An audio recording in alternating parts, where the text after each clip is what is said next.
African cup of নেশনসের ফাইনালে মরক্কোকে হারিয়ে Senegal এখন আফ্রিকার রাজা। কিন্তু এই জয়ের আনন্দ বিষাদে রূপ নিতে পারে খুব শীঘ্রই।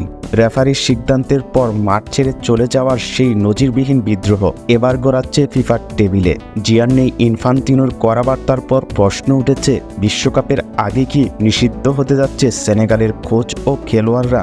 ম্যাচ শেষ হওয়ার কয়েক ঘন্টার মধ্যেই প্রতিক্রিয়া জানিয়েছিলেন ফিফা বস ইনফান্তিনো। রাবাতের সেই ঘটনাকে কুৎসিত এবং অগ্রহণযোগ্য বলে আখ্যা দিয়েছেন তিনি। ফিফার নিয়ম অনুযায়ী রেফারির সিদ্ধান্তের প্রতিবাদে মাঠ ত্যাগ করা ফুটবল আইনের গুরুতর লঙ্ঘন। ইনফান্তিনো সরাসরি হস্তক্ষেপে ইঙ্গিত দিচ্ছে কেবল জরিমানা নয়, বড় ধরনের নিষেধাজ্ঞার মুখে পড়তে যাচ্ছে সেনেগালের ফুটবল অ্যাসোসিয়েশন। সবচেয়ে বেশি বিপদে আছেন কোচ পেপ থিয়াউ। তার নির্দেশেই খেলোয়াড়রা ড্রেসিং রুমে ফিরে গিয়েছিলেন। ফুটবল বিশ্লেষকদের মতে ফিফার শৃঙ্খলা কমিটি তাকে দীর্ঘমেয়াদে নিষিদ্ধ করতে পারে, আর তাই হলে এর প্রভাব পড়তে পারে জুনে শুরু হওয়া বিশ্বকাপে। প্রশ্ন উঠেছে, ফিফা যদি কঠোর হয় তবে কি ফ্রান্সের বিপক্ষে উদ্বোধনী ম্যাচে ডাগআউটে কোচকে পাবে না সেনেগাল?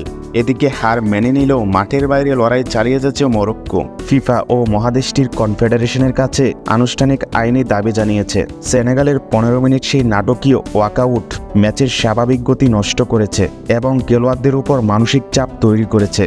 সাধারণত রেফারির মাঠের সিদ্ধান্ত পরিবর্তন হয় না, তবে শৃঙ্খলা ভঙ্গের দায়ে বড় শাস্তির নজির ফুটবলে অনেক আছে। এদিকে আফ্রিকার সেরা হয়েও এখন অস্বস্তিতে সেনেগাল। আফ্রিকান ফুটবল সংস্থা ইতিমধ্যেই ফুটেজ পর্যালোচনা শুরু করেছে।